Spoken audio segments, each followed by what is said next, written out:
کہتے میں دریا کے کنارے جا رہا تھا تو ایک مرد ایک عورت کی گود میں لیٹا ہوا تھا، پاس ایک بوتل بھی پڑی تھی، تو میں دل ہی دل میں کہنے لگا یا اللہ تیرا شکر ہے، نہ میں اس طرح عورتوں کی گود میں لیٹتا ہوں نہ میں شراب پیتا ہوں۔ کہتے میں سوچ رہا تھا، دعا مانگ رہا تھا، اچانک طوفان آ گیا، ایک کشتی دریا میں آ رہی تھی، وہ کشتی ڈوب گئی، 5 مسافر گر گئے۔ وہ آدمی چھلانگ لگا کے اس عورت کی گود سے نکلا اور دریا میں چھلانگ لگائی، 2 دفعہ اس نے غوطہ لگایا، 4 بندے بچا لایا۔ میں کھڑا دیکھ رہا تھا، مجھے کہنے لگا حضور آپ تو دعا مانگ رہے تھے نا کہ آپ مجھ سے اچھے ہیں، تو مہربانی کر ذرا 5ویں کو آپ بچا لائیں، مہربانی کریں نا 5ویں کو ذرا بچائیں نا، شفقت فرمائے۔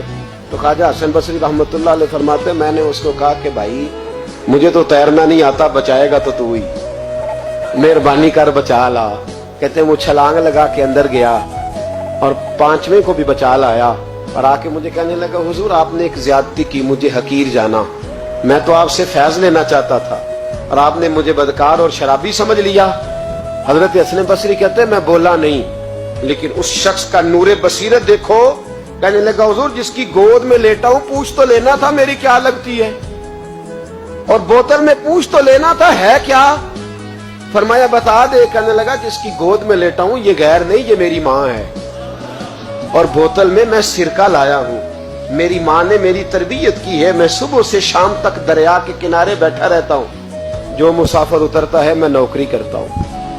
اگر روٹی کی ضرورت ہو تو کھانا دیتا ہوں، سرکہ دیتا ہوں، گھر جانا ہو تو وہ گھوڑا بندھا ہے میں چھوڑ کے آتا ہوں۔ کاش کبھی آپ سوچ لیتے، غور کرتے، توجہ کرتے، ہم تو 1 منٹ میں بدگمان ہوتے، سوچا ہی مسلمان نے۔